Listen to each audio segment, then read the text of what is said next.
Mutant monsters are attacking the Earth! The lava has destroyed the city. And the Rookadon? Send in the Hummerjet! The attack net will stop them. Who can stop Bogan? Ultraman! Yeah! Hasta la vista, Bogan. I am Ultraman. Ultraman, vehicles and monsters sold separately from Irwin. Boy,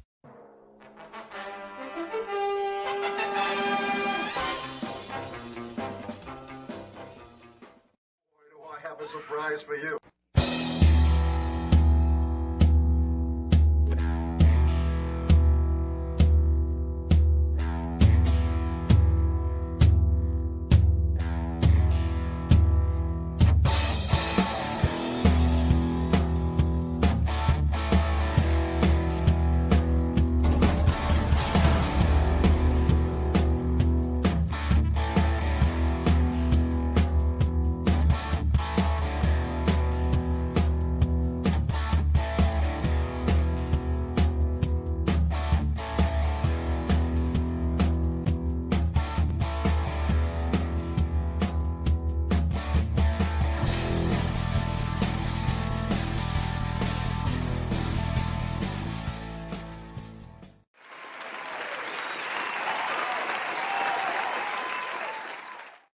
Greetings and salutations, everyone. Hope everybody out there is doing well. Welcome to a Tuesday to talk hard. And in the house is SHIN OGGM. That's how we're gonna go. We're gonna go with the SHIN. He's in the house. Mike's doing here. How you doing, brother? What's going on? I'm good. Thanks for inviting me. Oh, it's great. IRONCASTER's gonna be right with us here in a minute. This is his baby. Welcome to Kai June, everyone out there. Hopefully you are just having a great time with some monster flicks this month. There's some stuff out in the theaters, and of course, Godzilla -1 surprised us all by coming and dropping. So it's available for so many more people now than it was before. So that was awesome. Oh, amazing. Yeah, just a great pleasure. So let's kick off some time with chat here. Low Specs in the house. How you doing, man? Hope you're doing okay. Hope you're doing all right. And Pat S, yes, thank you, brother. He's dropping that Clobby GoFundMe's there, right? They got some stuff going on, and T's and P's for Clobby. Making sure everybody's keeping him in your thoughts and prayers. Things going on there. And Loki will not be with us tonight. He's also working on arrangements to go and be there for Clobby and the family and stuff like that. So, but you know what? Things can turn. Let's power of prayer. So we'll see. DJ Ronnie G is in the house. Ultra rubber suited man. And actually, it's a good premise. Indeed. We should have had you in here, DJ Ronnie G. If you're a free man, we'll throw you a link, man. Have you come up in here too if you're an Ultraman fan. I don't know for sure. I didn't ask you. So. Love that Ultra 66. Yeah, I'm with you, man. And this one too. Okay, cool. Yeah, I'm Ultraman was on in my mornings, Mike, when I was a kid. It was like one of these things where we got up early enough for cartoon time. You get in just maybe one or two things before school, and Ultraman was part of that routine. Yes. Do you remember Ultraman? Oh, it was for you too. Okay, cool. Yeah, we, where I lived in Southern California, we had this, UHF channel, in the dark ages before cable. So it was always a crapshoot what would be on the UHF channel. And there was like Monster Sundays. I think it was on the Channel 5 affiliate where I lived. And sometimes they would just have random Godzilla movie, random episodes of Ultraman. Cool. The original Ultraman, but the badly dubbed, Ultraman with, he only has 3 seconds. But we loved it. So that was my introduction to kaiju. Robots, creatures. We just didn't care. But no, it was like a weird thing because most people don't. It's like it was before school. Like there was a couple of things I remember being early in the morning, and there was things that were always in the afternoon. But Ultraman was only in the morning. I don't remember ever being in the afternoon. My creature feature would have more like Godzilla and Kong type stuff. That was my Saturday, kind of similar to what you're saying. Like they had the monster horror host type shows. Some of those. We had Elvira. Yeah, some of that kind of stuff. So there he is. He's hanging out with us. Yes. Pat asks, welcome to you, my friend. Hopefully you're doing all right. And what an Ultra setup. Yeah, I did throw the intro together a little better. Had a little better time. No time to do videos, but I had time to do that. So that thing's awesome, man. I still haven't mastered the fine art of editing. I am a low stress, low effort editor. So it's a plug and play thing. It's very JV. I don't even know if I should pull back the curtain totally for my members. I do a little bit with that. So if you're a member, you get a little bit of that. But people are asking for another one, so hopefully I'll be working on that here soon. But we couldn't do Kaijun without the man himself. We couldn't do Shin Talk without the man himself. He is here. Let's get to it. Mr. Metal himself. How you doing, man? What's going on? Hello! Apologies, folks. I got a little caught up there, but I am here now to talk about some larger than life heroes. That's right. stuff. By June it is. Let's get you in the house here. Put you on the top row where you belong. It's your month. It's your time. It's time to shine with some Shin Ultraman. Indeed. All right. Let's see. Oh, Pat's giving me the little plugs there. Appreciate that. That share, subscribe, all that. I'm ultra ready. Indeed. Cool. Hey, Nerdpoyo's in the house. Hey, brother. Hope you're doing all right. Guy from JP. Oh, okay. All right.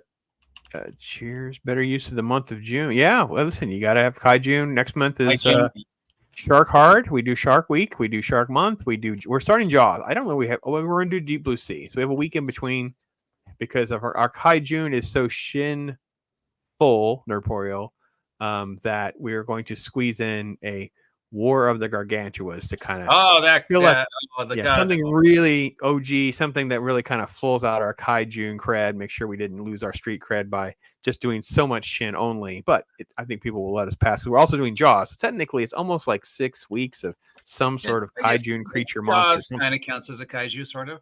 Kind of. It's on the lower side, I think. It's a creature. It's whatever. So. It's not a guy in a suit, but yeah. No, it is not. Bruce was a mechanical being, so we'll see. Yes, he was. Let's see. It's also G.I. Joe June. Cool. Yes. Yeah. We need more G.I. Joe and Transformers in our life for sure. Yes. I'll mention my stream as well. Yeah, Kai June it up, man. Show something, do some creature stuff. I got a couple people on it last year. Hopefully they're doing it on their channels this year. We do every June. We try to pick some creature films, and so go back in those playlists. They're in the description. I don't have a Kai June playlist. All right, guys. So should we make a Kai June playlist? Yes, definitely. So just the Kai June movies. Okay. Yeah, I would say so. There's like let's give people a reason to go.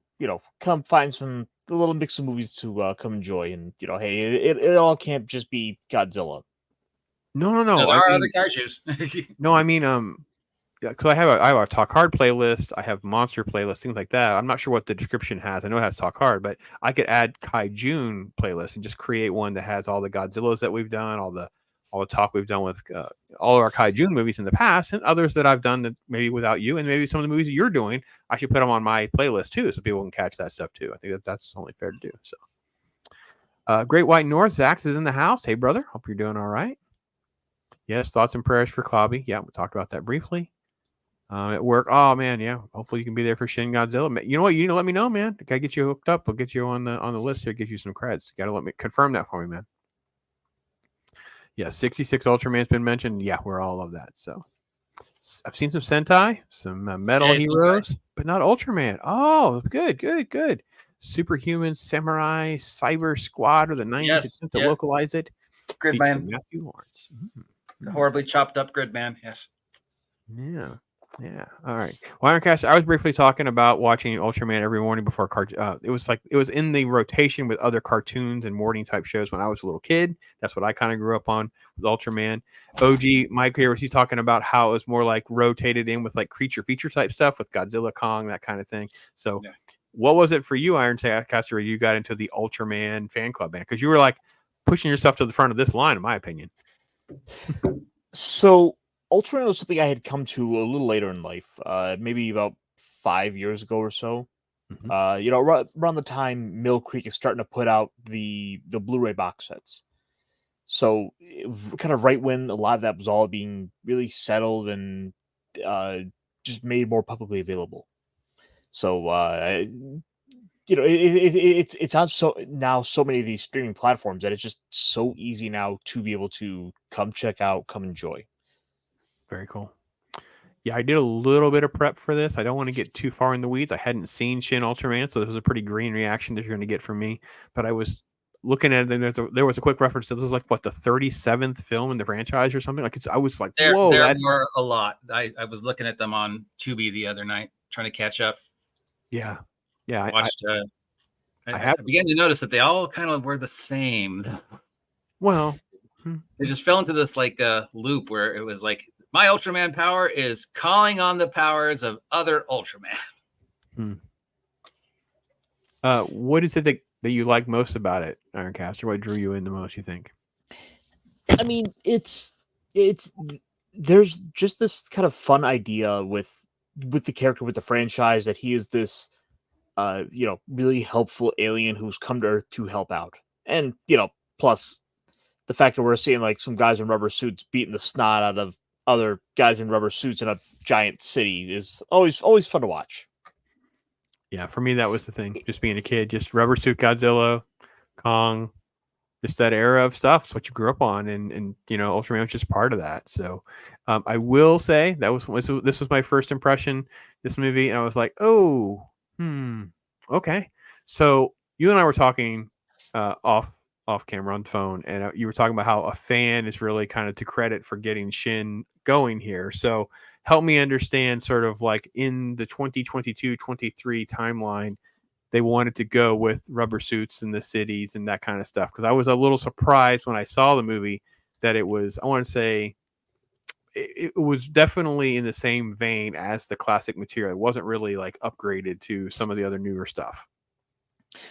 Right. So the big thing that people need to know going into this is this and the movies we'll talk about for the next couple of weeks are all part of this larger movement by this director, Hideaki Anno, who many in the West would probably best know for Neon Genesis Evangelion. Mm-hmm. He was someone who was a major like otaku, like a big old nerd over these things, always as a kid. Like that's what he did. Like there are little fan movies out there of him going and making these movies, making stuff just out of a love for these. Mm-hmm. And so now all this comes along, and he's basically been able to headline this big collaborative effort to kind of do a series of movies based in part on Ultraman, on Kamen Rider, on Godzilla, and he was able to do another movie tied in with Neon Genesis Evangelion. And while these movies aren't necessarily connected in any term of story, it is a much larger marketing push with them. And plus, they're all kind of come from that ultimately that same raw essence of we like watching guys in rubber suits beating the snot out of each other. Okay. I saw that they had used 1966 material as storyboards, and like when they put things together, it's very clear they do that. Mike, you clearly picked up on that as well, right? That they were going for the more classic style as opposed 100%, to right? The mocap computer style. Oh yeah, it was guys in suits and miniatures. It was all practical effects. It was very cool. I think there was only one computerized effect that I noticed, and that, of course, was the giant woman walking through the city. Everything else felt like practical effects, and I really like that they were able to capture the practical effects style of the 60s, but while using the current technology. So it all looked way more seamless and way more point of reference as opposed to, and that's a guy knocking over Legos, and plus like there's hardly any seams in the suit. You couldn't see the zipper. I mean, the suit was really good. So yeah, it was, I like that. I thought there was some really good stuff in here. I have to be honest. I liked what they were able to accomplish with some of these effects and stuff, the way they would cut away. This is the type of filmmaking, IRONCASTER, you and I just praise and love all the time. It's creative and ingenuity without spending just tons of money and having like cheats. Yeah. There's a lot of this movie that really feels authentic to that. There's a lot of elements in it that, like for example, the shot right here. I think this is beautiful. Like it feels like with the way this is shot, this is beckoning back to sort of those 1970s. Like I'm going back to the Showa era of filming in essence. Just something about just the way it's shot, with the way they have the area set up. And the fact that they use something that's very simple, the thing that they do that is so clever is the way they put these little cloud effects in, right? You put these little cloud effects over the camera lens, so it enhances the movement in 3 dimensions. It gives you such a great response, and I think that's what made it work for me. Yeah, using the modern technology to recapture the golden age while adding in. So a little quick setup with the creature, right? It's eating electricity. We don't quite know what to do with it. It's destroying stuff. And then out of the blue, Ultraman shows up, take care of him. We don't really know if Ultraman's bad or not, and that's kind of how that's the first 20 minutes or so. The characters felt sort of nondescript in the beginning. Exactly, it just seemed like hyper emotional stuff, which was fine because it all centers around the girl that shows up later. Which I love the fact that she's walking, we just don't see her face forever, like forever. I was like, what is happening? So I guess is she really as famous as it seems? They're trying to play it off, or was this just for effect? So I think this was done. This looks like it was done more for effect of just showing how all the kaiju attacks are just the talk of the town. You can't go anywhere without everyone wanting to talk about it, without wanting to talk about. I heard there was a big giant silver man who showed up who was trying to come in and fight and beat up the other monster. Like everyone from down to like the little school kids going to school talk about how cool it is to hear like, oh, there's big monsters destroying buildings downtown, or half a country away, up to the businessmen who are going into going about another day. Like, oh, I heard our efforts are really starting to pay off. Gotcha. Okay. So he's also a fan of Yamato as well. Yamamoto, yeah. Okay. I think Ultraman is Toei. I believe Subaraya. All right. Pat S throwing down this emoji for me. That's why you do it right there. That's why you do it. Well, you want some more emojis? We got them. We're going to keep adding them as we get them. I tell you what, Meloncaster's rising in popularity. But yes, there's the new Pops Angels. Yes. So yeah, I thought it was fine. I thought all of this worked okay. I like the fact that it also did what Godzilla's do, right? It just kind of like does quick appearances and things, and then we move back to the humans responding to collateral damage and stuff, and that was really good.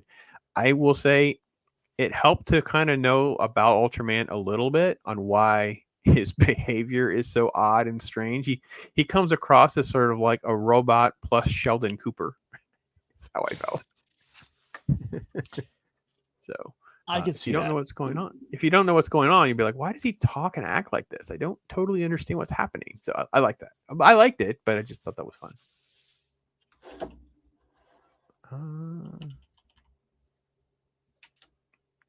It felt we got it's funny too, because it seemed like a lot was happening, and I would look at the timer and realize it's only been like a few minutes. So I don't know if that was a positive or negative. They just do a lot. So there's a lot jammed in. So I have to give them credit for that. Yeah, why would she keep doing that? What was her obsession with hitting people in the butts and touching her own butt? That was so weird. She just has this quirk where she's like trying to get herself motivated. Yeah, that was her motivation thing, That was weird. But one thing that did stand out, and the thing is with this movie, there's so much that gets lost, in part, hey, there's language barrier, but also anyone who's not as into Ultraman might not realize all of these monsters we've seen were all like classic Ultraman monsters. These are all like ones that have appeared before. Like, for example, that first like 5 or 6 you see in the first 10 minutes, all of those are from the original series. Yeah, this design on this one is just crazy weird. This is one of these crazy weird creatures. You're like, what is happening? I couldn't figure that one out. I was like, wait, is that his head? Is his head beneath it? But it spirals in the back too. Like, and then then it opens up. This is a very complicated little critter. Yeah. Yeah. So, I mean, someone put a lot of effort to trying to figure out the evolution of this kaiju, even if it makes no sense. I mean, right. Yeah. No, I'm not even saying it doesn't make sense. It was just weird. Like, what is happening? It takes a lot to get your head around what is the dynamics of the creature. Because as you can see, it has like this drill bit on its head, but then its back end is spinning. So you're like, and it's yeah. I love the fact that they change it so it does all sorts of different things, and he bounces around really well with it. I love that. Thought that was really cool. That's a really good effect for such a low budget type project, I thought, Mike. Didn't you think so? I mean, I just thought that all of this was done really well for like no money, like no cash. It's crazy. Classic wire work, classic stuntmen in big rubber suits. Yeah. That's what I think the charm of the 3 Shin films is the love of the classic 60s, 70s Showa style, Right. Okay. combining Yeah. it with and I now have access to much better technology, and I can, And- do the 1970s justice. Right. Butt touching is highly underrated. I'm hashtag more butt touching. I got you, Zach. It's okay. Hashtag more butt touch. I got you. Hey, Matt, what's going on, man? Bob Ross. That's right. Throw him in there. Hail to you, brother. Hope you're doing well. As much as it was modernized, it still kept the look of 66 Ultraman. What a great homage. I couldn't agree more. I think that's Couldn't agree really more. the essence of the Shin movies. Mike, that's what you're saying, right? The Shin films are basically paying homage to that old stuff that everybody loves. So if Yeah. you like any of that, Shin Ultraman would be for you. Shin Godzilla will be what we talk about next week, and then Shin Kamen Rider after that. It's all that same flavor, right? Yeah. Yeah. It's going back to when the franchise started, I feel, is what he was trying to do. Is He gives you what you want, though. yeah. Gives you what you want right there. I was Yeah. just like I was like a little 6-year-old pops again, sitting in Yeah. front of the TV with my backpack on. I'm all buttoned up for school early because that's what you did, so you could have time to watch a little bit of something before school. Every day. Yeah. I remember I that. remember my brother and sister are always like, you're the goody and whatever, and I'm like, you guys just don't understand. Like, getting good grades came with benefits, which included extra TV time and being left alone and whatever. So. Yes. Ultraman was part of that for sure. But I was just got to give this credit scene. I mean, this scene credit. This is what I wanted. And we're only 27 minutes, and we're 30 minutes in. We've had a couple Ultraman scenes, a couple extended things, a couple different creatures, a couple different monsters. We know who our humans are, but we're not being bombarded with too much human. So I think it was all pretty good. Pretty good. Well, the one thing that really stands out with this here in particular is just how thoughtful that our hero is. Ultraman, he's holding this thing at bay. He's taking in all the damage, absorbing all the radiation that would be coming from this thing because he knows these humans are here. They're going to suffer the brunt of this if I don't take this. Got it.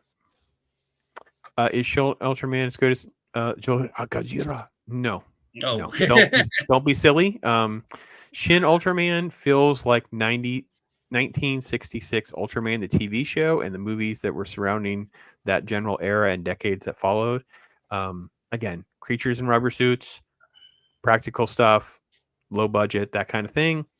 I think Godzilla -1 gave us a 2023 version of the original Godzilla movie. That's how I felt. I feel like we just got the 1954 movie, just we got it again in 2023. Yeah, I mean, cleaned up with special effects, and it just felt.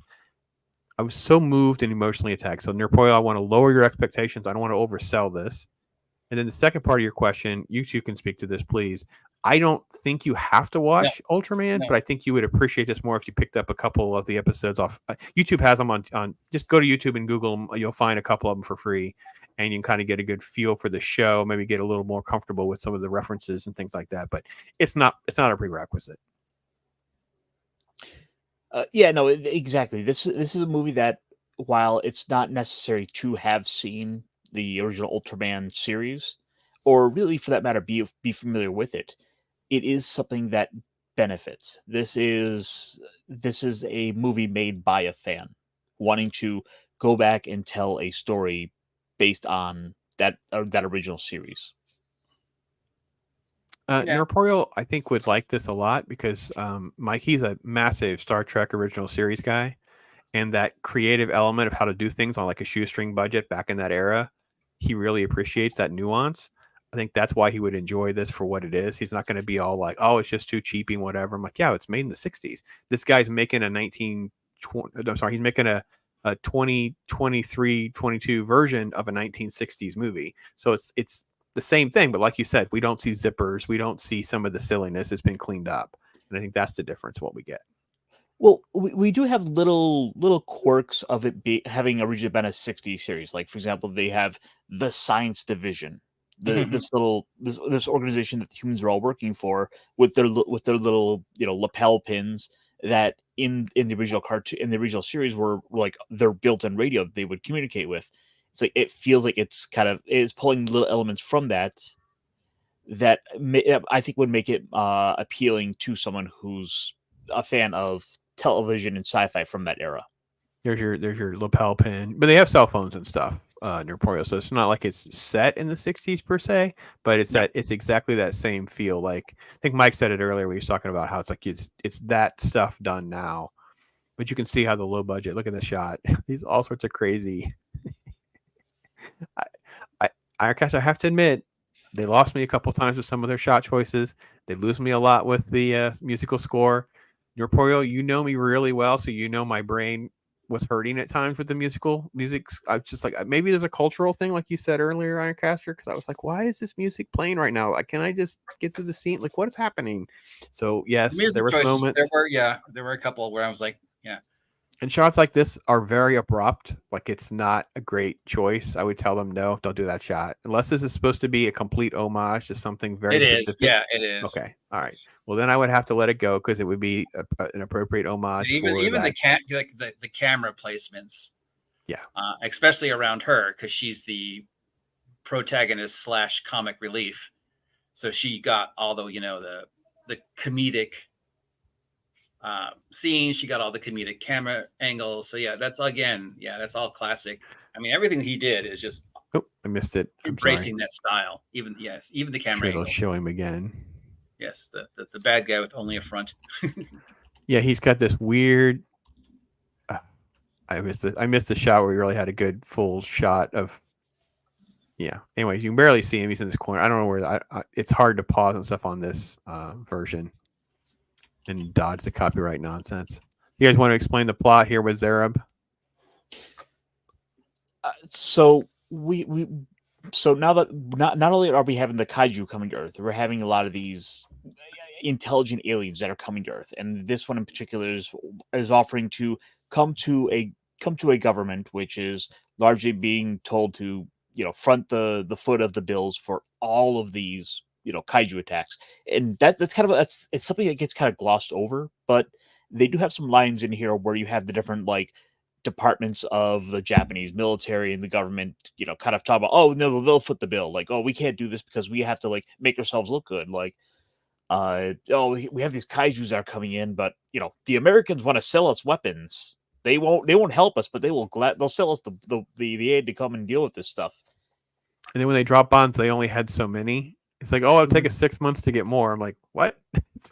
I liked it, but I thought that was kind of fun that there was all these references, or at least attention made to the U.S.-Japanese relationship and the economics of it all. Nas is saying hail to his favorite Ninja Turtle. It's cool. Always good to see you, Nas.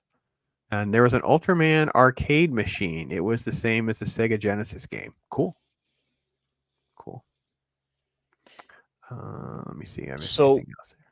So this alien in the dark is one that's called Zarab, which is, again, yet another one of these classic Ultraman monsters.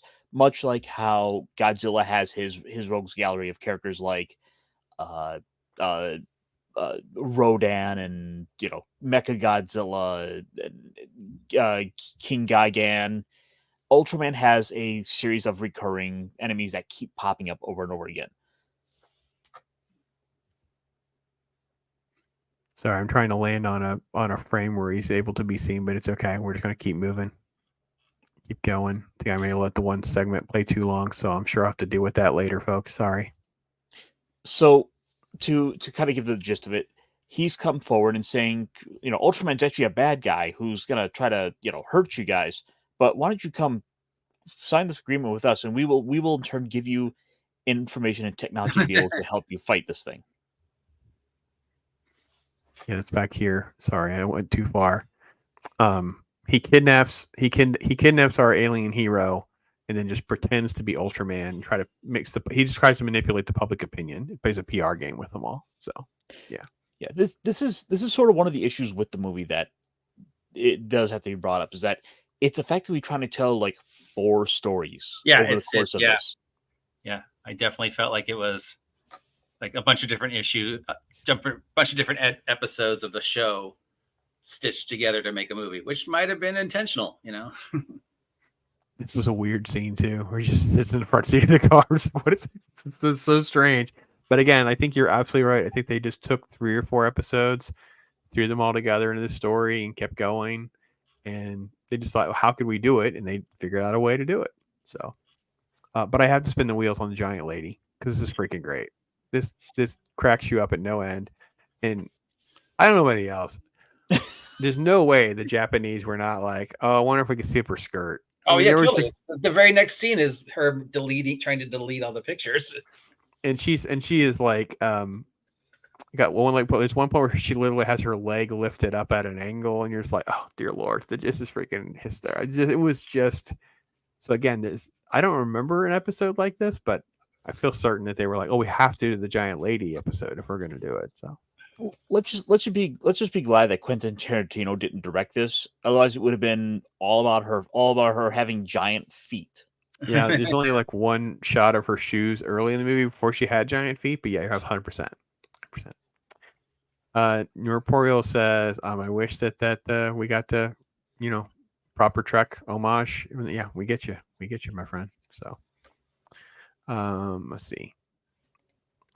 The politics is more about the money than the kaiju in the movie to show the corruption. Yeah, I mean, it's more like it's just like the governments don't want to help unless it's for their own benefit, and the Japanese had to pay for everything. Like, there's a great line. Actually, that's very, very good. I like that a lot because Godzilla and other movies don't talk about that. It's like, well, who's paying for all this crap, man? Poor Japan would just basically never ever recover by the time there'd be another kaiju attack. Like, there's not enough pause in between for them to ever even deal with the humanitarian crises. So, for sure. Well, I mean, in this, like the Science Defense Force, their department is trying to push off the expense of the bombs from the Americans onto the defense. The defense sector, like, that's the Department of Defense's job. That's not ours. Just send them the bill. Mike, that had to make you laugh, right? The DoD comment that they're going to have to pay for this kind of thing made me laugh. Yes, all the corporationists of the military and the various organizations and within the Japanese. We're not going to pay for it. Send the bill to somebody else, and then the Americans only gave us so many bombs. Yeah, and then she's there, passed out. And even when she comes to later, there's a quick line about, was I drinking? Well, like, why am I dressed like this? Why am I sleeping like this? So they do a good job of keeping us laughing. Yeah. Well, that was one of the conversations about who's going to pay for all this before she's kind of brought back to things. So, well, I mean, she has this frustration because she's supposed to be this like CIA spy. So just an element of anonymity that comes up, and here she is, like, her face is plastered everywhere. She literally cannot hide anymore because everyone has seen her. Like, they've seen her giant panties. Mm-hmm. Yeah, as DJ Ryan G points out, they probably weigh at least 50 pounds. Yeah, they're just enormous. She's huge in Japan. Yeah, for sure. Yeah. Attack of the Killer Japanese Woman would be filmed by every Japanese cell phone, for sure.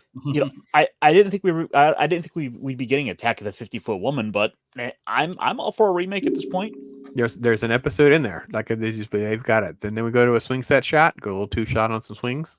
Yeah, again, nice low budget 2-shot homage, different things. Do the same kind of thing. 2-shot in restaurants. We get another sort of alien who's going to help, or at least allegedly try to help, and he's got a different kind of scheme with what he's going to do. He's going to fix the giant woman. That makes him kind of prove his chops, so we're supposed to believe him, Mike. Right away I'm like, well, I gave up on trusting anybody in this movie at this point. Yes. There were none of these aliens want to actually help.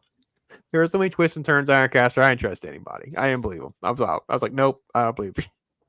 No way. Yeah, you're on the hashtag nuke 'em all, like, yeah. F yeah, nope. Humanity.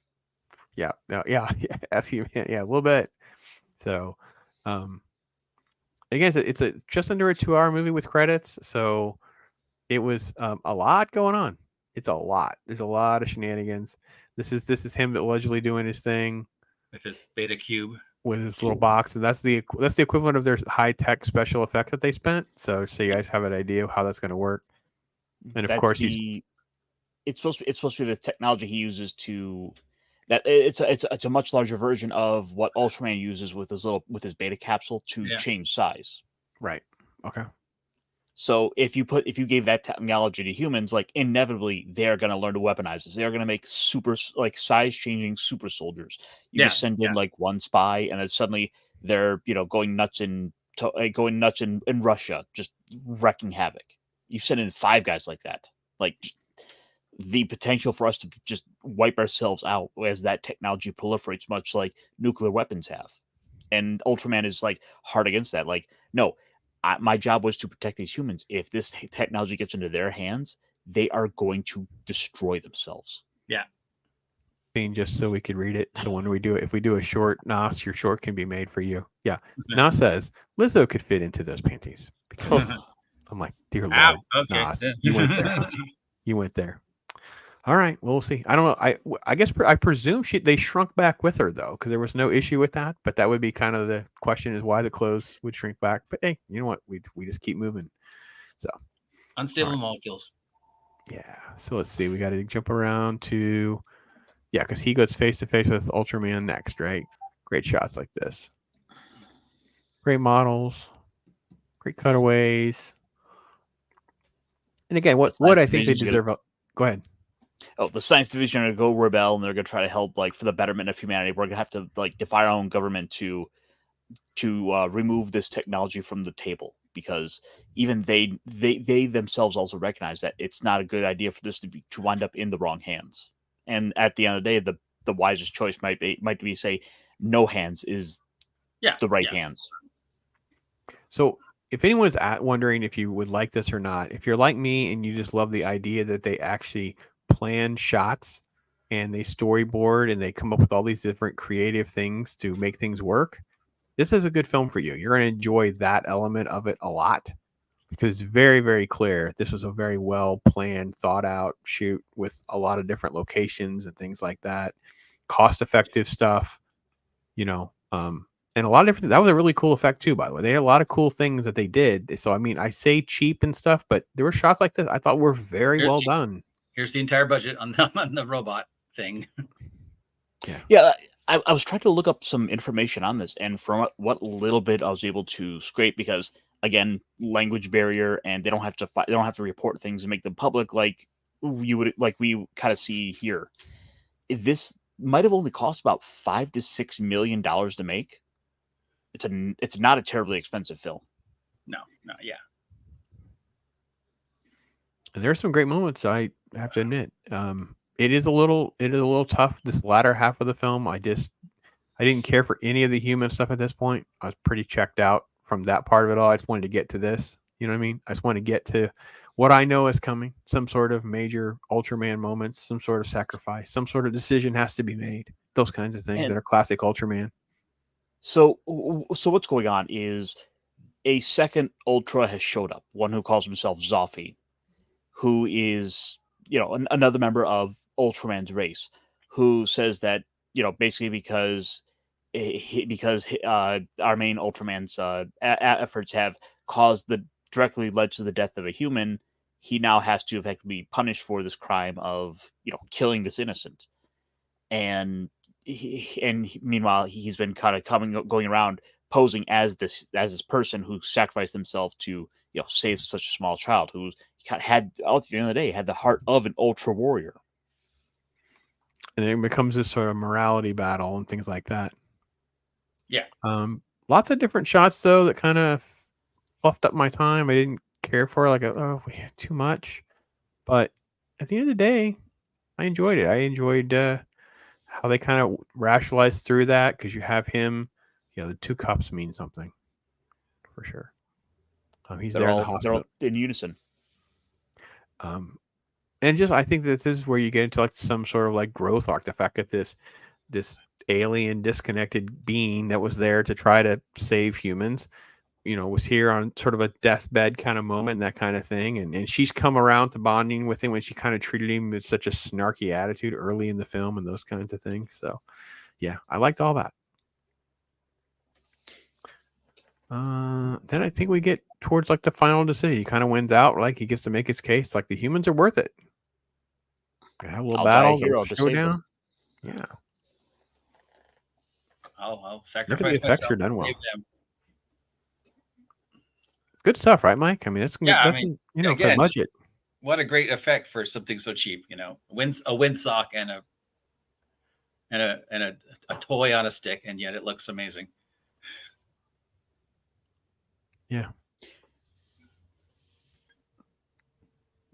It's a fun movie, but again, if they had maybe cut out that third storyline about the one alien trying to give humans like the beta capsule technology, I think it might have helped to really focus on sort of these three elements of the story.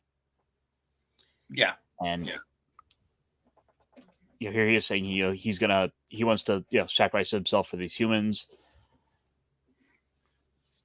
Yeah, I think it did well. I think it lended itself to just, again, I think this is what you're going to get with the fan. The Uber fan is going to go over his skis a little bit. He's got to have a good producer who loves the stuff too, who can just kind of reel him in and go, listen, we probably could have gone with more like a 90-minute project, lost maybe, a bunch of pieces here and kind of get a little tighter with that. But I think the essence of Ultraman was all captured very well. Yes. Oh, the essence. Yeah, the essence of the Ultraman, and the whole planet of light, giant of light, hero who's above us but one of us, willing to sacrifice himself for the greater good. He's Japanese Superman. Yeah. Let's take a pause from that for a second. Let's hop over here to chat. Pat, thank you again. That's the GoFundMe, everybody, for Clobby and Clobby's family. Again, T's and P's for Clobby, and hopefully that'll go well. Did you happen to catch the update where he opened his eyes?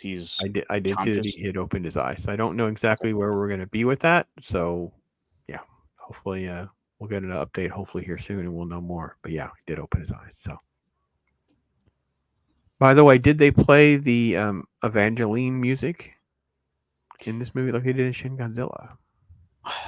I'm not sure. I mean, truth be told, I really haven't. I don't know Evangelion enough to really say that for sure. It's on my list to finally go and sit down and do a full watch through. I've always just kind of started it, and then other shows come up and I get distracted. But I can say at the very start of the movie, it starts setting up for and kind of teasing like Shin Godzilla, and then like the credits cut to Ultraman. So we do have a connection there. Yeah, you feel like you're in a good place with everything. I liked, and I will say this, that was very true. Like in the beginning of the movie, when you open, you feel like you are beginning a Godzilla movie with the way all this is shot and stuff like this. Mm-hmm. This easily could have been a Godzilla shot for sure. It was just enough of a shaky cam that felt appropriate for the scene. This larger than life creature is bursting out of a mountainside. Yeah, you're going to be losing your shit. Yeah. Let us know, DJ Ron G, if you got a nose for that. I don't know. I did. I love this a lot. I actually thought this might be Godzilla at first. I was like, oh wow, we were really tying this stuff together. So Godzilla versus Ultraman. No, I think what they're trying to establish how much this secret science group was kicking ass on these kaiju. So to show how hopeless they were when they finally ran across the new kaiju, thus making Ultraman's arrival that much more poignant. Because up to now, it's like, oh, we beat this guy with that thing. We beat this guy with that thing. We're 10-0. And then a new one shows up and they're like, nothing we have is working. This might be the one where we fail. And then just, yay, Ultraman's here. This thing poops out radiation. How can we stop it? Exactly, yeah. I will say it was confusing too because they couldn't quite the invisible, but it's not invisible. But it wants electricity, but it's visible, but it's not. It's almost like I don't, again, that maybe original show stuff that I don't remember well enough, but I felt like pick a lane, guys. Make another kaiju if you need to. Pick a lane. Like, what are we doing? Like, it's and again, there is the language barrier, right? So I'm trying to follow along them pinging their own personalities too, talking about it. But yeah, the opening shot, you immediately feel like you're immersed in the right universe with Godzilla and Ultraman and all of that. Let me see if there's any other. That's a stealth bomber shot, which was a big joke about how many bombs they're allowed to drop. So that was kind of funny. Why does he change? I think there's a shot where this is blue, or there's a shot where this is green. I don't. Green, and then it turns to red. Yeah, why did it change colors? I don't remember. To symbolize his bond with the human. Okay. Yeah, so one of the things that traditionally came about with Ultraman was they always had some sort of color indicator that acted as a timer that would start off like a blue, and then as your fight goes on, it starts to blink, and I think it turns red, which would which was traditionally because, hey, we only get about 3 minutes of an actual Ultraman fight per episode, so we need to have a justifiable reason for why he's just barely in the episode. Okay. Okay. 'Cause I know in the animated show that was on Netflix, I really liked the fact that the timer thing made more sense. Like I understood a lot better. It was like clearly defined. There was only like so much time you could manage, and then after that, you just kind of like, it's kind of like almost like a video game. You just powered out. That was it. So I kind of remember that's kind of what they were going for, but it wasn't maybe if it was articulated, I missed it in the movie. I just kind of got a Yeah, it little. was always the atmosphere, or his body Yeah. couldn't handle it for too long, or the radiation. And as the series progressed, the time span got shorter and shorter because the budgets got cheaper and cheaper. Yeah. It was like, he can only remain. It was like first it was like 3 minutes, and it was like a minute. Yeah. All right. It's good. That's good. Mike, this is your first time seeing this. What are some of your thoughts? My thoughts, I think, yeah, I mean, it was great. Other than that, in the middle where it kind of gets really weird, it felt like a classic Ultraman movie. I was looking for things like guy in suit, zipper and string and stuff like that on the wires. I didn't see anything. So that was just clear. I think coming in as somebody who hadn't really seen Ultraman in a long time, I knew exactly what was going on. I didn't really need to having them explain anything. I think I felt the build up, and then the first bad guy shows up, and then Ultraman shows up, and it's like, do I need to know where he came from? And it's like, oh, I don't. And then just suddenly the guy acting all weird. It's enough for you to go, wait, is he Ultraman? And then they of course explain, oh yeah, he is Ultraman. He's, obviously again, yeah, there's the whole weird lost in translation because you never really understand the relationship between the alien and the dead guys, and whatever. But then yeah, it's all cleared up in the end. Plus, as with the other two, there's that hole that, oh, we might do more. Gotta leave the room for the next series. Which is the same thing they did with Godzilla and Shin Kamen Rider, leaving with the My favorite part is still the 50-foot lady. I actually just laughed. Yeah, I laughed. She was great. Yeah. It was also like just kind of like abruptly done, and it was done like my brain was like, is she gonna have to fight Ultraman like in her skirt? Like, are we gonna have like a showdown in the skirt? Like, are we? I didn't know how absurd. I didn't know the rule. I don't know. Who knows? I didn't know. So for me, my look on my face had to just be, I wish, I don't record that, but maybe if people ask me to, I just want to sit here. I'll never find the classic moments. I want to sit here and watch 2 hours of me. But yeah, this was one of my favorite. I just couldn't believe this is what they went for. It made me laugh. It was good fun, but yeah. What else, IRONCASTER? What's some of the stuff you want to add? No, it's a lot of fun, and I think this works. I think coming in to check this out kind of shows you the quintessentially the essence of what could you expect from Ultraman if you don't know it, if you haven't seen it. This is something to kind of check out. And with this franchise, there's really not a correct order to it. You can kind of just pick a design you think it looks cool, because at the end of the day, they all kind of have that same kind of fundamental DNA. This alien life form comes to Earth and bonds with a human who he then kind of helps to he either takes the form of and kind of helps save their life, or perhaps he just sort of like this kind of internal, like with the quantum bands and Captain Marvel type of like body swap Shazam sort of thing. And really, you have so many choices, so many options available. I let's see. Oh my god, there are so many series, and they would go like one a year for like 20 years.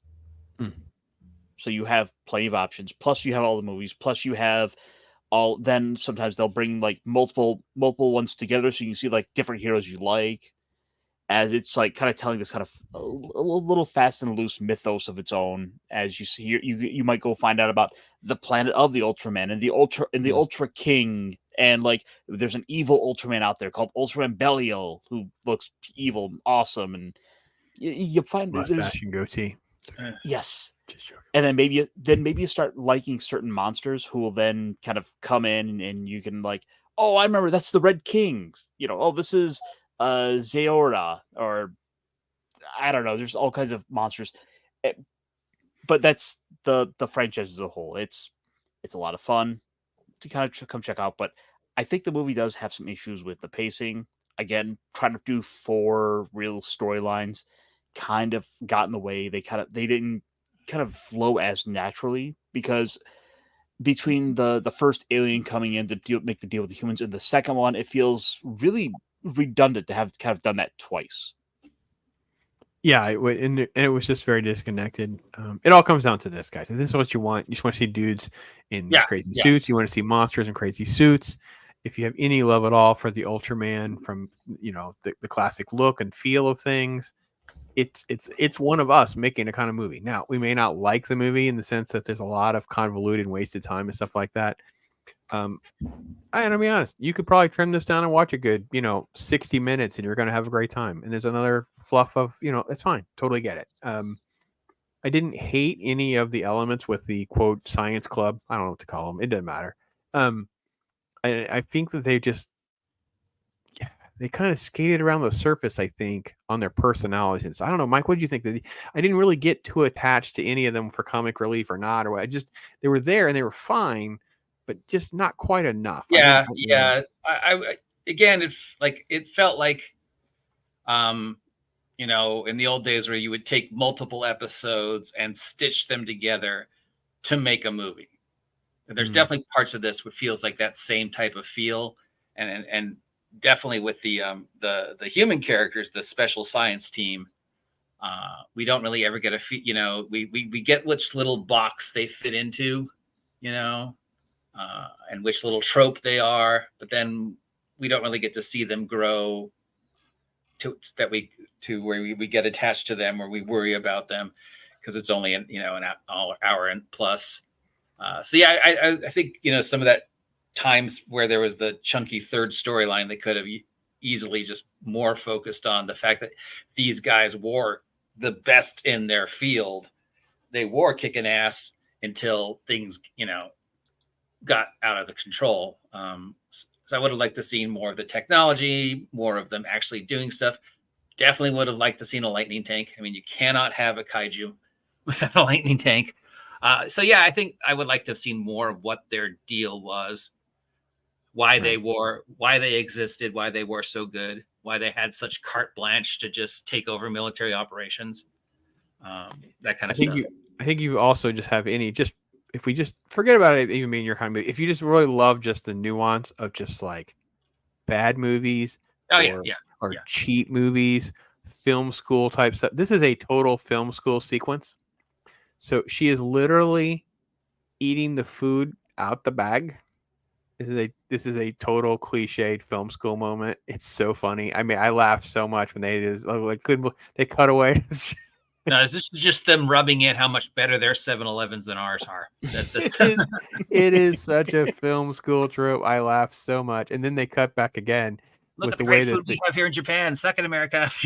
Yeah, they just have all these different shots that are just like right out of film school type stuff. Or stress eating and just the way the camera's placed and all these different things like that. I know there's a lot of homage to the original series, but if you just want to have a laugh and just kind of, I don't know, it's not really like mocking exactly, but I would love to see Jay Harang do this. We're gonna have him on for that War of the Gargantuas in a few weeks. You're talking about somebody who just rails against film. He's hysterical to listen to.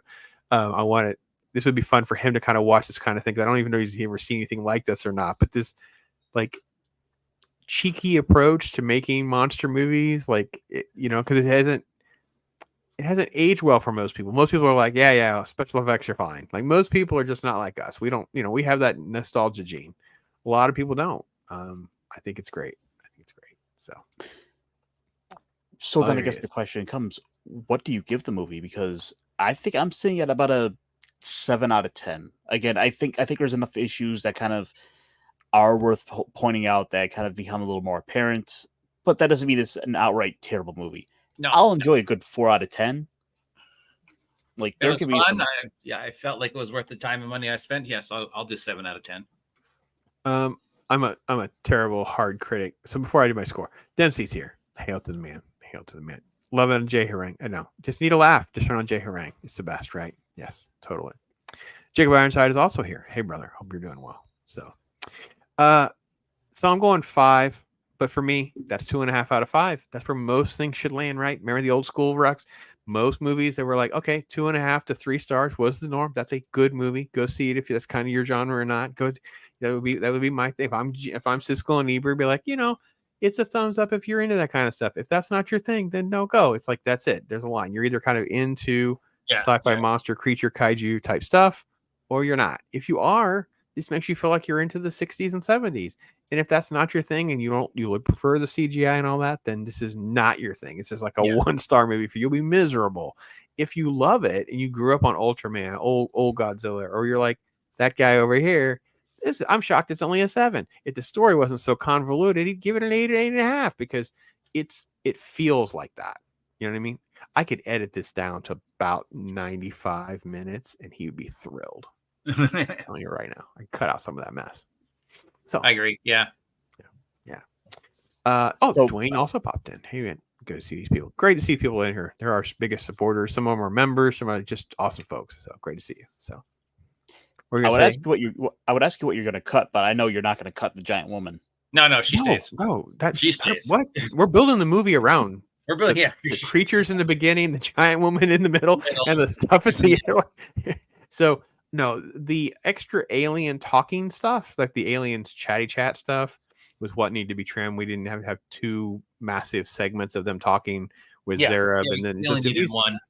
We could just either pick one, or we can try because the best way to do this when I talk about cutting a movie down is usually like we're cutting pieces of things down, and a lot of that probably will just, I don't know which piece will go first, but one of them will probably be gone. We just don't need the other piece. So it'll be more like how it threads to the latter half of the movie. So I'm thinking most of Zareb is what we lose, but I got to figure out how to keep the giant woman because I got to make sure I have that. So it's great. It made me laugh. Yeah, I don't get to laugh like that very often, man. Things that are billed as comedies don't make me laugh as much as she's still in her miniskirt. Like it wasn't like she become the giant woman in the actual movie where it rips her clothes and it's like hanging off of her or whatever. And I'm like, okay, no, the clothes grew too. They're right. Those are 50 pound. Those are big drawers, man. Up and they grew too. So I don't. Hey, gotta love alien tech. We could just get away with doing it. It's kind of like Stan Lee. They're mutants, guys. You just roll with it. I mean, it's like, just do it. Molecules. Yeah. So yeah, no, it's been fun. I will have to admit it. I don't think I even have the dub on there. I think it's literally just the Japanese version with the subtitles. So I don't know that I'd want a dub. No. I'm also curious of how bad the dub would be. Like it would be fun to do a dub as voices. Like I would think I would love the fun of that to make it more comedy, but I would feel like I would be disrespecting it and people would be mad at me. I don't want to be mad. I would just want to have more fun. But yeah, that's how I feel. So I seem to recall a story about the English dub being pretty awful. I don't know. This movie or original of this movie. I think there were some issues with the dubbing on it. I hadn't heard anything. But... No, I don't know. I'm pulling up that. I think I sent you. I don't know if I sent you that link to that figure. I wanted to share it with everybody so they could see this crazy thing. Because my goodness gracious, this thing is beautiful. Here, we pull this up. I know the one you're talking about. Yeah, I'm just getting the link here. And that would probably be that would probably be another good place for people to start with Ultraman, because you have on Netflix this 2019 series, this kind of Iron Man-esque anime, is really good. Yeah, it is better than I expected. And so the story goes with that. The guy who was doing that was originally making a kind of a bootleg Kamen Rider comic, but then but then he got the cease and desist to stop doing that. Hmm. Well, Subaraya turned to him and saw what he was doing. They saw potential. They said, "Hey, you want to make Ultraman?" Yeah, this is something. So I'm going to put a link in the description so everybody can see this for themselves. So this is a 1/6 scale figure for about 150. It is wicked cool. Nice. This thing is wicked cool. I mean, I think it's just cool. Forget about liking Ultraman. Just if you just like cool armored robots or like Iron Man, it's just that is just crazy cool. Yeah, I loved it. I thought it was great. Yeah, I was searching for Ultraman stuff. I put some links too for some other. I did some affiliate links and stuff I found too because I just started searching stuff because like you scroll down, I see you're down the rabbit hole of what else do they have, right? You're just like, oh man, look at this one. So yeah. Oh, this is the other one I was going to bring up. Like this in that series, this is one of my favorite designs, Ultra 7, because he's got this katana. That's super cool. Yeah, here, I'll put the link there for that too, folks. If you guys want just to have the link, make it faster for everybody. So yeah. Yeah, I love this. I was down the rabbit hole with that part. I was looking at cool stuff like that. I shouldn't do it. I'm sure you would have 6 other things all in your wish list, but I had to start somewhere. So maybe one added that. I just added the Ultra 7 to my wish list this week. There you go. Because they just maybe wanted to find, because I have like the box set of the old TV show, the DVD set. I gotta find them. I don't know where they are. I have so much stuff. It's like Mike doesn't know. So when I moved to the woods, I had this little tiny office compared to the old house where I had like floor to ceiling book like shelves for all the movies. And now world's different now. So they're here. I didn't lose them, but I don't know exactly where they are like I would have before. So before it'd be like, okay, go to the second shelf. There's a section for, you for TV. Go to TVs, go to that's where now I don't know. Mm-hmm. But may want to watch the OG, but they're on YouTube. So at least I saw that some of them were on YouTube. I didn't watch any of them yet, but yeah, there are a bunch of them on YouTube. There are a bunch of them on Tubi. They're out there. Tubi. We always love Tubi. Why are we not sponsored by Tubi? I'm not big into sponsors, but we easily should be. Well, now a word from our sponsor, Tubi. Free material that you and I both love, and you want to. I mean, literally, why is that Tubi? If you're out there, we're a show that we mention you about every other week. It seems we're always talking about Tubi for sure. Yeah, we will gladly talk about Tubi originals such as Shark Side of the Moon. Actually, first, hail Claude. Hope you're doing well. And speaking of Tubi, dog name. This actually is a promotion. So I actually got this to review. They're releasing Welcome Back Kata. They sent a new. they have a new box set coming out. Oh, so wow. I just got this to do some sort of video on, and I've been watching them on Tubi, and they take you back to like fun joke. Like I actually forgot about some of the silly cheekiness in a way, but then I thought I loved how the laughs were set up and stuff like that. So yeah, here you go. So not really a sponsored thing, but yeah, it is in a way. My press credentials, I guess. Although that reminds me, I got to go fill out my Nielsen reports. There we go. You got to do it, man. You got to fill out your stuff, man. You got to stay in. So, Mike, if you had to kind of like talk about your experience, though, I want to get your thoughts because it's the first time seeing this. So, talk a little bit about the experience, not so much a score, but what was it like feeling like watching something like this? It was fun. It was just nonstop retro, giant kaiju fun. Which is something I love. I love, Tokusawa. I'm a big Sentai Kamen Rider guy. Godzilla, just giant stumpy monsters are my jam. So this was fun. It was just nice to unplug and just watch, the fun. I enjoyed it. I was glad I watched it. Would I watch it again? Not by myself, but if, somebody else wanted to do it. But yeah. And I think it's a great introduction that I could just sit somebody down who's never seen anything about this before and go, don't worry. And they probably have a good time. Right. Chris Purge is in the house. And yes, I don't know why this is not a thing. It should just be Thursdays to be or not to be. I don't understand why that's not a thing. I'm at this point, it's starting to get to the thing, Chris, where if he gets to the rest of this year and doesn't start doing it, we're just going to start doing it. and he's just gonna have to come on my channel to do it, and maybe we'll simulcast it to his or something like that. I don't know. We'll figure out something. It's getting too long in the tooth with this great idea to this man. I still don't understand what's happening. So that's crazy. That's crazy. Before I get too far again, I want to make sure we do it in the latter half of the show as well. We find Pat's links. There it is. Here's the GoFundMe for Clobby and Clobby's family. Again, thoughts and prayers for him.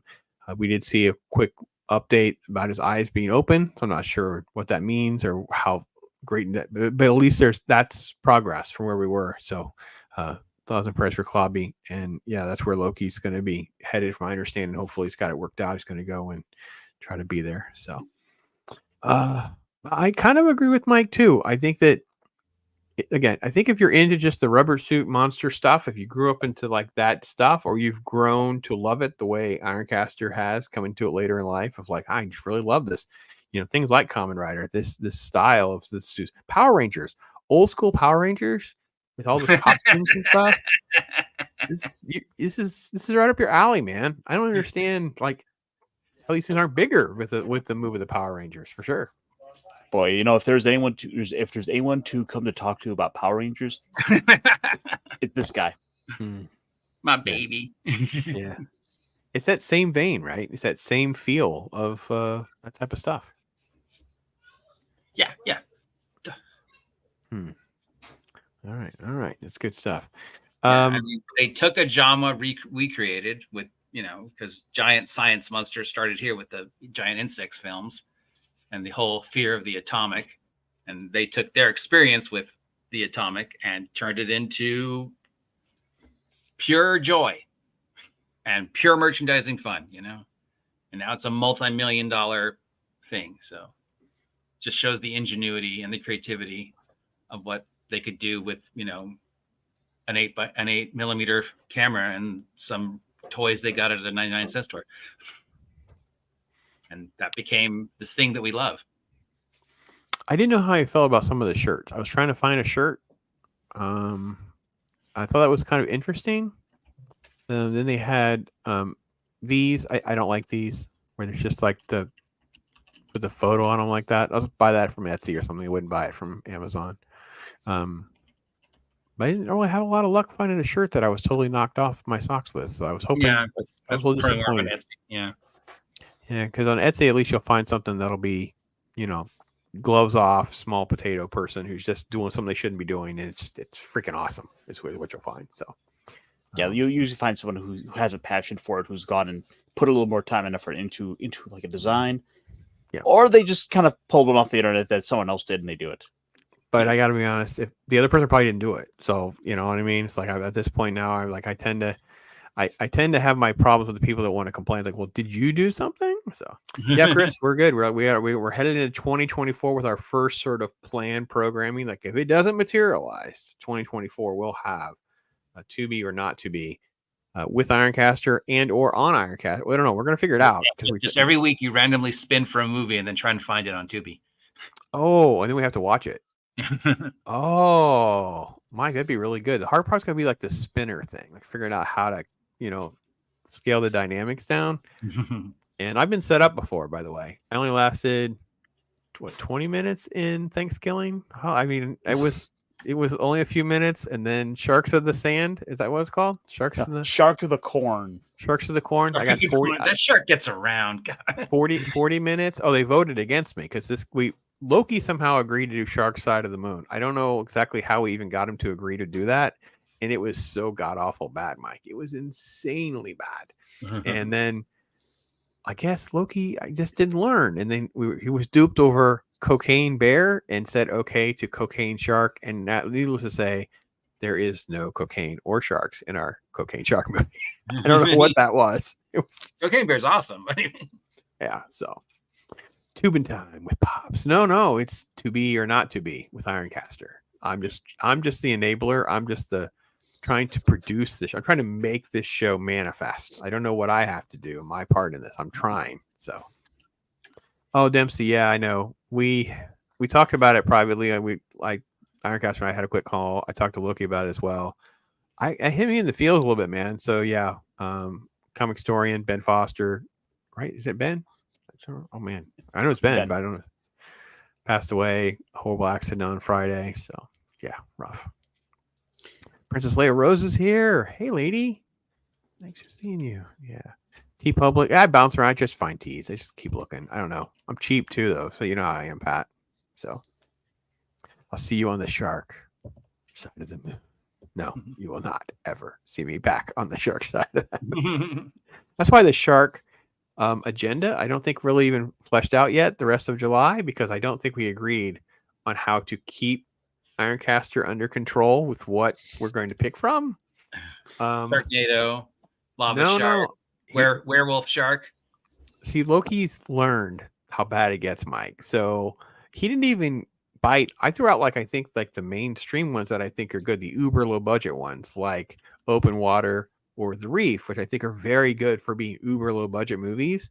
He didn't even bite on that, pun intended. None of you called me out on that. Sadly, you chat. Come on, I said it twice. But you see, no. Those weren't the ones that I was taking the bite on. No. I was all in on Sharkula. No, we're not doing shark. Werewolf shark. Yeah, Mike, you were too much like Ironcaster. You're gonna get put get put in timeout. You're enabling the worst of his behavior. No, these are all titles that I found. The shark stuff went so crazy here, Mike. I don't know if you know this is a thing here. So we sell stickers, so that everybody knows. Hey, how you doing?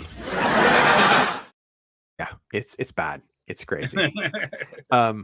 So the story went, and I didn't even know this until I did a clip. I did a short, and I believe it's our 7th or 9th episode. It's one of the first 9.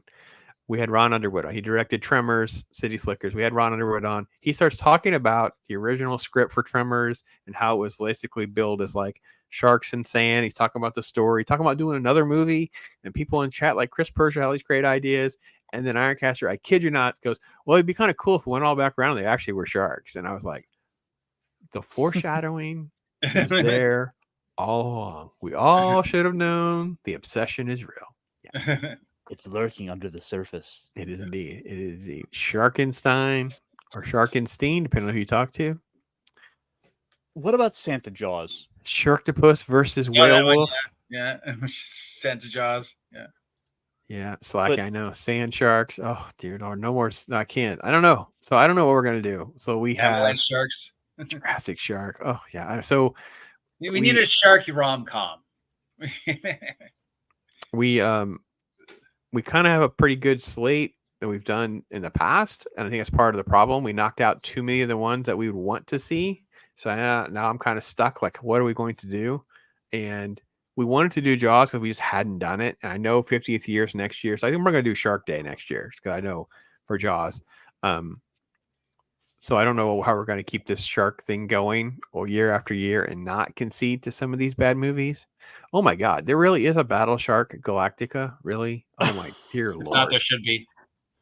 Katie would do it. Diabolical Plan, Sharkology. What about foreshadowing? I tell you, Ironcaster's been playing this from the beginning. I know, Chris Persia, you were here, and Chris, you had this great idea. You had these plot points, and Ron's a professional, and he's sitting here talking about it. Next thing you know, the shark guy was showing his true colors. His fin just came right up out of the top of the water. We all should have seen. Wait a minute, he was shark loving from the get go. It's all, All right. Oh. I love bad movie titles, and sharks just have the best bad movie titles. Yeah, it's crazy. It was. So when I said I would watch a bad one, Mike, and they voted, and I got Sharks of the Corn. Sharks of the Corn. I think I lasted 40 minutes, which was about 20 minutes longer than Ironcaster watched, I think, if I remember correctly. I lasted longer than him, and I just couldn't do it anymore. It was that bad. So, wait. I have 2 titles here. Let's put this to a vote. Which one is worse? Noah's Shark or Shark and Saw Women's Prison Massacre? Shark and Saw Women's Prison Massacre. That's way worse. Yeah, Shark and Saw Prison Massacre is way. That's insane. That's Shark Shack Redemption. Yeah, that's bad. So I usually do Shark Week content in some way, shape, or form. I will be honest, they have been so good with me over the years. I mean, we got sent to early screen stuff with my daughter. There's a little clip you'll see in some of the footage every now and again. She's got we have these foam shark things they gave us that wear on her head and stuff, and she got to see 12 meters down or something, and she was spooked because she was young. She was a teenager, and she just like, nope, not doing sharks. Like, nope. So, Cruel Jaws. Yeah. All right. It's on Tubi. The shark next time. Santa Jaws. Yeah. So no, I don't know. So we're up for Shin Godzilla next week. I think DJ Ronnie G's kind of tentatively have a seat, but he hasn't confirmed it yet, so he can get off, but he's welcome. And then we have Shin Kamen Rider, which I have not seen and don't know how I'm going to see yet because I don't own it and haven't been able to find it. So I got to work that out. Yeah, I know. So then we do Jaws on July 2nd, July 4th week, which is such a perfect time to do Jaws, by the way. And then we're doing the War of the Gargantuans, which is kind of our Kaiju's, makeup for, So, and then we tentatively have talked about Deep Blue Sea, and it leaves us with one more week or so. It may be one of these bad movies. We'll see what Loki says. I will have to, I try to be respectful. We've put the man through the chipper with shark movies before, so I'm not sure. Mike, I think you did okay with the Shin Ultraman, so you might want to come back. And but I, if it's Shin Shark Tacula, I'm not sure you'd be down for that, but I would. Mike's like, I'm okay. I'm gonna come back. All right, sounds good. I grew up in the in the industry, so there's no such thing as bad films. And I've seen got paid. We made Loki watch Highlander 2. Which one? I did watch Highlander 2 again, and I'll never watch it again. I did it for you, and I don't know why I did it, but I did it because I had never seen Renegade Cut, and I will say, better or not, don't know. They both suck so bad. I'll never watch them. It's bad. Shin. Yeah, well, imagine meeting the Highlander guys and them trying to explain Highlander 2. Oh, well, the studios. Well, from the planet Zeist. Trying to get time off. I totally get it, man. Just let me know so I can make sure. I want to make sure I add your thumbnail and get your links. And if I miss it, we go live. We have you in. It's fine. But I usually try to do it in advance. But all Mike's stuff's there in the description, guys. So make sure you're connected to him. Get to know him in IRONCASTER. Mike, what's going on with you? What's the schedule like? How do people connect with you? What's your? I am on every day, Monday through Saturday, doing my little YouTube news review tabletop role-playing game thing that I've been doing on and off since 2015. So if you're interested in finding out what's going on in the tabletop role-playing game community right now, check me out at the OGGM Adventures. I do tabletop role-playing game news, tabletop role-playing game sales. I make fun of other tabletop role-playing game people. So yeah, I'm nerding out, and my nerding is specifically TTRPG, occasionally other things, but yeah. So awesome. That's my thing. He's always got his dice bag at hand. Yeah, Chris is pointing out that Raquel's going to have a special stream tonight that Klobby can actually see and stuff, and the kids will be there, things like that. So if you don't always watch Klobby, make sure you do that. Keep that on your radar screen later. They're going to try to reach out and make sure that gets done. So that's going to be pretty awesome. So yeah, Loki's in shark therapy for sure. So yeah, D&D guy. There you go. Yay. Yeah, get connected. There you go. Get connected. IRONCASTER, my friend, you're super busy these days. Oh, well, so here's the OG schedule. Here's his link. Make sure everything's there in the description. Make sure you got that. Thanks, Chris. Jacob, at two, Jacob. Really? All right. Space Jaws, the holiday special. Dear Lord. Just recast everybody with sharks. That'd be great.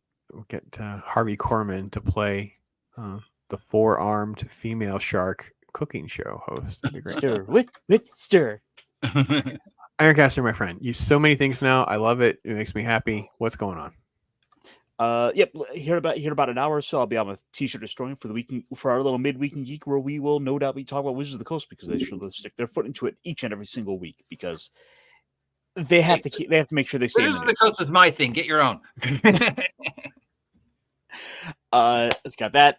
I'll be on Friday as well with T-shirts with Nick 32 flares of Nick Weiser, and well, we would typically be on with Klobby, but we'll have to see what's going on. So we'll kind of play it by ear for our Friday night comic shop talk. And yeah. That's awesome. Oh, and of course, Monday Night's my channel is the Mech Pit chat, where we are delving into all that fun Super Robots, Super Sentai, and all those Ultraman bad guys. Yeah. I'm gonna have to keep sending him links of these robots I keep finding too, because you got me down the rabbit hole finding all these robot toys and stuff. And I'm just like, oh man, here's another one. Here's another one. I'm like, oh my god. I don't remember the name, but there was a Ultraman knockoff, and he teamed up with Godzilla in like 8 episodes. Jet Jaguar. No, it wasn't Jet Jaguar. It was another one. It was something family. The whole family were Ultraman, so it's kind of like Dad Ultraman, Mom Ultraman, Kid Ultraman. And they teamed up with Godzilla, and Godzilla lived in a rock. It was so weird. And my friend Bob Burns showed it to me. I don't know if anybody remembers Bob Byrne in the Kaiju Wrestling Federation. No, nobody remembers the Kaiju Wrestling Federation. Nope. It was part of the backyard wrestling thing in the late 90s. A bunch of guys would dress up in kaiju costumes and wrestle. That vaguely sounds familiar. He was trying to bring it to America, but unfortunately he died from diabetes. But yeah. So I don't remember what it was called, but he showed me like 5 episodes, and it was like knockoff Ultraman, and he teamed up with the Godzilla, and Godzilla lived inside a cave or a rock, basically, and he would just come out of this rock and like punch the bad guys. Wow. It was very bad. There's that link. It reminds me of earmark that. It reminds me of this. There's this guy going around these like smaller, some of the lower circuit wrestling. It's like this guy calls himself Luigi Primo. Oh yeah. That's not unusual. Yeah, there's always guys who are in unofficial wrestling who use characters from TV and movies and stuff like that. He's got a great gimmick. He's always like mixing. He's always making up a pizza. Yeah. All right. Well, I know we're running a little early, but with Loki not being here doing that kind of stuff, and I got to get to some other stuff too. I think we've had a great time. Thanks for inviting me. Skin stuff, Mike. It's been amazing having you in the house. Appreciate you, man. That's awesome. No problem. Anytime. I'm a slut. I'll show up for anything. That's great. Ironcaster, my friend. This has been fun, man. I appreciate it. It's been good. We'll see how Shin Godzilla goes. Haven't watched it in a minute. Let's do that. And on we go. Some Kaijun, baby. Get out there, folks. Do your Kaiju contact. Make sure you tag us in it so we all know that you're doing it. Thank you. Yes. Kaijun, yes. Monster creature stuff for Kaijun and have a good time. That's for sure. So I'm going to do it again. I actually made a video. So I'm going to play it again because Ironcaster wasn't here to see it. So we're doing it again. Your opening is awesome, dude. We're going to do the opening again. Have a good time. Yeah. Have some fun. Next time, folks, be blessed. Talk hard. Take care, everybody.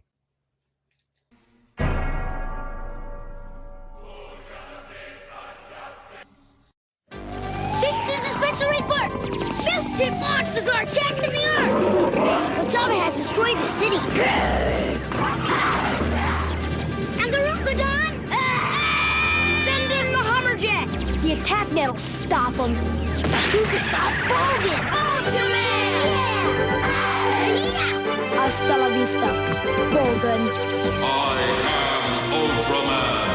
Ultraman, vehicles and monsters sold separately from Irwin.